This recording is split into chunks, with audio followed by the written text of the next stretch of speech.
बात को। तब होगा क्या? तब पाहन फोरी गंग एक निकली 34 पानी पानी, अतः पानी पर्वत दुई बूढ़े दरिया लहर समानी।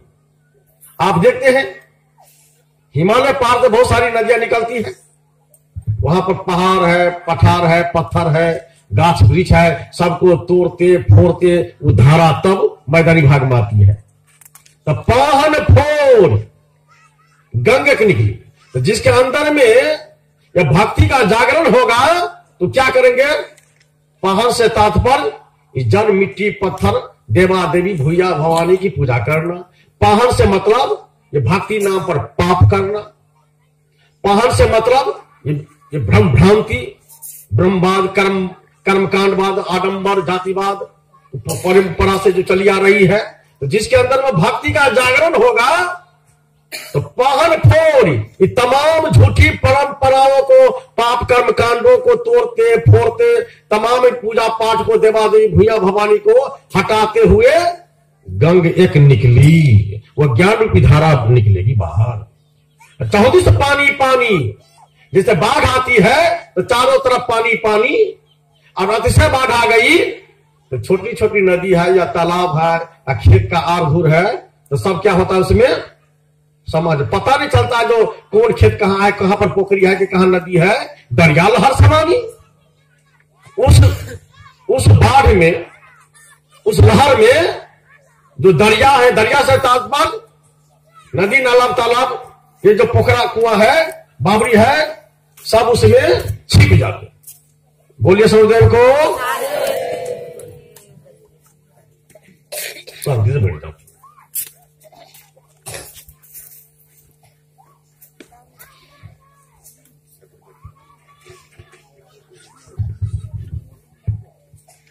सदन में विचारो,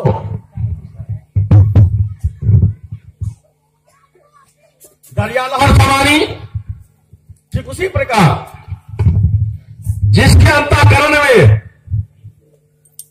भक्ति की धारा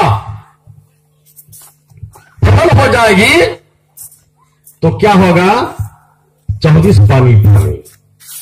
ये भक्ति से तात्पर्य इस सत्संग से सराबोर होंगे, सत्संग भजन दिन रात चालू रहेगा।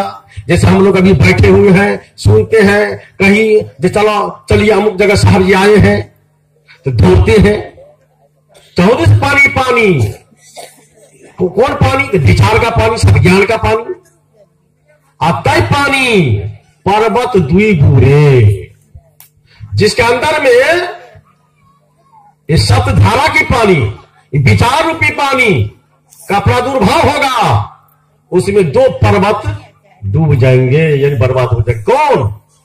अंदर में जो अहंकार ममता है या काम या क्रोध है, ये जो 2 पर्वत है भक्ति रूपी पानी में, ज्ञान विचार धारा में, सत्संग रूपी जल में ये समाहित हो जाएगा, डूब जाएगा।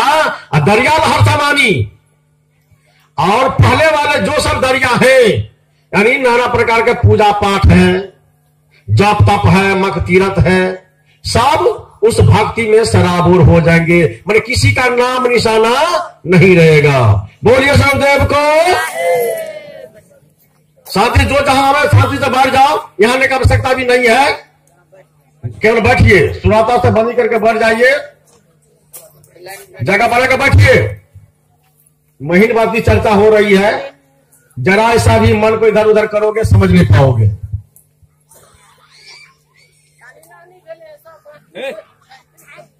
ये बीजक का शब्द है, बड़ा महीन शब्द है, और सभी विद्वान या सभी महात्मा आपको समझा भी नहीं सकते हैं, बड़ा कठिन शब्द है। एक एक शब्द कठिन होता है, कहने में कठिन होता है, सुनने में कठिन होता है, समझने में कठिन होता है, बुझने में कठिन होता है। समय बर्बाद नहीं करे, शांति से बढ़ जाए, इशारा से बढ़ जाइए। बोले सौदेव को। याद रखना, जिस तरह पानी का अधिकता में बाढ़ आ जाने पर बाहरी जितने भी पोखरा डबरा नदी तालाब है सभी उस लहर में छिप जाते हैं, समा जाते हैं। उसी तरह जिसके अंदर में ये भक्ति की धारा प्रबल हो जाएगी, तब क्या होगा? तो अहंकार, ममता या काम या क्रोध का ये जो दो पहाड़ है जो पहले से जीव को बरगला रहा था, उस भक्ति में छिप जाएंगे। ते पर्वत द्विबूरे दरिया लहर समानी। और जितने प्रकार के ये मत पंथ है, मार्ग है, सब उसमें समा जाएंगे, किसी का नामो निशाना नहीं रहेगा। दरिया लहर समानी। उन माखी तरवर को लागे बोले एके बानी, और वही माखी को माखा नहीं गर्व रहेगी रूपानी। आप देखते हो जब बाढ़ आती है, वर्षा होती है, तो मक्खी कहां जाएगी? नीचे पर जमीन पर पानी है तो मक्खी उड़ के कहां जाएगी? ऊपर स्थान में। आपके घर में रस्सी हो, बरेरी हो, चार हो, जहां हो कपड़ा, उस पर जाके बैठेगी। तो उड़ माखी तरवर को लागे। अब मक्खी से तात्पर्य है आपकी मलिन मनोवृत्ति। जो मलिन मनोवृत्ति पहले आपको संसार में फंसा रखी थी, आडंबर में फंसा रखी थी, भ्रम भ्रांति में, कर्मकांड में फंसा रखी थी, विषयवासना में फंसा रखी थी। अब वही मनोवृत्ति रूपी मक्खी अब सोच रही है अब मेरा बस चलने वाला नहीं है। अब इसके अंदर में इतना ज्ञान, वैराग, विवेक उत्पन्न हो गया है कि अब हमको कौन पूछने वाला है। अब मेरा गुंजाइश नहीं है, तब अच्छा ये होगा कि हम भी इसी में हाँ भर देते हैं। जैसे किसी के घर में 10 आदमी है और 9 यदि भक्ति में आ गया, एक आदमी क्या करेगा? अब तो विचार करेंगे ना। अब हमारा अब कोई इज्जत प्रतिष्ठा घर में नहीं रहेगी, तो 9 हो ही गया, तब हम ही क्यों बचे रहेंगे? हम भी इसी में भक्ति में समाहित हो जाते हैं। बोलिए सरदेव को। तो जिसके अंदर में ये भक्ति का अतिशय जागरण हो जाता है, ज्ञान, वैराग, विवेक का जागृत हो जाता है, तो उसके अंदर में पहले से जो मलिन मनोवृत्ति बैठी थी, अब वो भी छलांग लगाती है। कहां? आध्यात्मिक वृक्ष पर। उड़ी माखी तरवर को लागे। अब वो भी कहती है बोले ये के बानी। अब समर्थन अब मिल हो रहा है उनका। जब हम हे जीव, हे आप, अब हम आपसे बाहर नहीं है, अब हम भी आप ही के साथ में हैं। हमारी निंदा शिकायत नहीं कीजिए, हमारे बारे में कहीं मत बोलिए, हम आपके साथ में हैं। उड़ी माखी तरवर को लागे बोले के बानी। अब वही माखी को माखा नहीं। अब वो मलिन मनोवृत्ति रूपी जो मक्खी थी आपके अंदर में, अब तो आप सत्संग के प्रभाव से, भक्ति के प्रभाव से आपके समर्थन में आ गई है। अब उसका माखा, अब पहले वाला जो अहंकार गुमान था, जो इसको एकदम मन को इधर से उधर भटका रहा था, अब उस वही माखी को माखा नहीं। माखा यानी घर वाला अब नहीं है, उनको मर गया पहले ही। गर्व रहे विरूपानी, अब गौरवान्वित हो रहे हैं। मान लिया जाए हम लोगों के साथ में यदि आप लोग भी हैं, आपको गौरव होगा कि नहीं? यदि हम 5 महात्मा, इसमें कमजोरों कोई महात्मा है मान लिया जाए, उनको भी गौरव होगा कोई अच्छे महात्मा के साथ में। उसी तरह आप लोग यदि जीव दशा में हो, हम लोग पीव दशा में हैं, और यदि यहां पर आप हैं, भले ही आप पूरे साधु नहीं हो, फिर भी आपको तो गौरव प्राप्त होता होगा, गौरवान्वित होते होंगे। क्यों? अब माखा नहीं, पहले वाला मान, अहंकार, गुमान, जातिवाद, कर्मकांड, आडंबर, ये आपका समाप्त है। तो आप भी पीछे पीछे आप गौरवान्वित हो रहे हैं। वही माखी को माखा नहीं, गर्व रहे बिनु पानी। अब बिना कुविचार का ही आप गौरवान्वित, तो कुविचार सब समाप्त है। अब साथ फिर नीचे में इशारा कर रहे हैं। नारी सकल आप पुरुष हुए खाए, ताते रहे अकेला। अब दूसरी नारी है। कौन नारी है? जीव को फंसाने वाली नारी है। नारी सकल पुरुष हुए खाए। ये माया नारी, विद्या नारी, अविद्या नारी, इस समस्त जीवात्मा के धरोहर को, पुरुष तत्व ज्ञान, विराग, विचार, विवेक, ये पुरुष सत्ता है, इसको सर्वग्रास कर जाती है। नारी सकल पुरुष हुए खाए, सा बीजक में बसव बुढ़िया हंसी बोलही मैनी ताही बार मोसन तरोनी कहो कबन नार। माया बुढ़िया कहती है हमसे जवान कौन है, युवती कौन है। बुढ़िया हंस बोले मैं नित्य बार, मैं तो सदा जवानी हूं। दांत गए मोरे पान खा, केस गए मोरे गंग नहा। दांत गए पान खा, दांत का मतलब पान खा ये विषय वासना को चना चबाते चबाते कहते दांत गए मोर पान खा, किस गए गंग नहा। तीरथ व्रत जप तब में जीव को फंसा। बस गए पर पुरुष ले दूसरे पुरुष को फंसाकर, जान परसवा मोरहा जिसको मैं जानती हूं तो मेरा हारे है। जान पुरुष बा मोर आहार, अनजाने का कराऊं श्रृंगार। जो हमसे परे है साधु महात्मा, अब उस पर मैं अपना मन एकदम ठिकाए रखी हूं, कब उसको फंसाऊंगी अपना जाल में। अनजाने का करो श्रृंगार, अनजान पुरुष को फंसाने के लिए मैं तैयार हूं।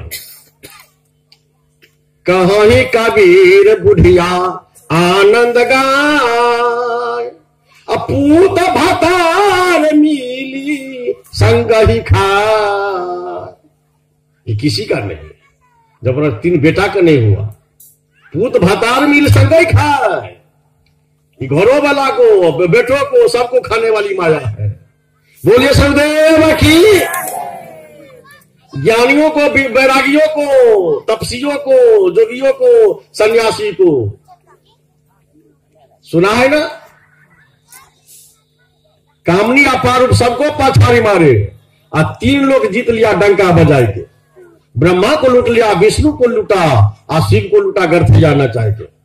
इंद्रों को लूट लिया, गौतम से श्राप पाए, नारद को लूट लिया वंचक बनाए के।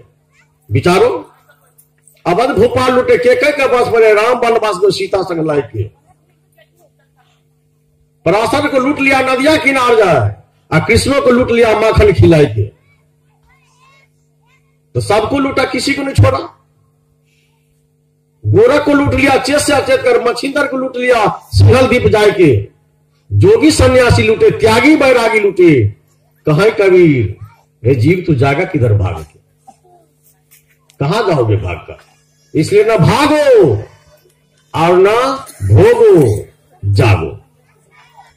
भागोगे तो कायर हो जाओगे, भोगोगे तो रोगी बन जाओगे। इसलिए जागो, बिन जागे न पैमा प्यास दिने नहीं। इसलिए जागो, जिन जागल तीन पावल हो रमैया राम, सोबत गैल बिगो हो रमैया राम। इसलिए जागने की बात है, जागिए, क्योंकि आपका रूप है जागृत। रंग ही सरंग उपजे और सब रंग देखा एक, और कबर रंग इस जीव का ताके करो। ऊपर से तो दूसरा चमार सब डोम हलाल खोर बने हुए हैं ना। आज बोलता का क्या जात है, सब जो गल फुरा रहे हो कि हम बने तो हम बने नहीं। अब 5 तत्व के पुत्रा मानो धरिया नाम साहब कहते हैं, जब 5 तत्व की पुत्रा मानुष धरिया नाम, एक कला के बीच रे विकल हो तो सब ठाम। एक भक्ति रूपी कला को नहीं जानने के कारण लोग बेठौर हैं, विकल हो रहे हैं। इसीलिए इसको जानो, कबर रंग इस जीव का ताका करो विवेक। इस जीव का क्या रंग है। ऊपर से तो हम लोग बंटवारा में पड़ गए, पर हिंदू मुसलमान सिख ईसाई यहूदी पारसी बना। आता फिर सनातन धर्म में ब्राह्मण क्षत्रिय वैश्य शूद्र बना कर्म के आधार पर। अब तब बंटवारा में पड़ गए जाति में। अब एक जात, अब यदि दूध पीने वाले, गारने वाले, दूहने वाले, गाय भैंस को चराने वाला तो ग्वाला, अब नहीं वो चरावे, नहीं को गाय को से फिर भी ग्वाला। ब्राह्मण वेद मंत्र को जो पढ़े पढ़ावे, जा करे करावे, सब ज्ञान बांटे वो ब्राह्मण। मछली मांस शराब दारू गुटखा शिकार नहीं खाओ, ब्राह्मण।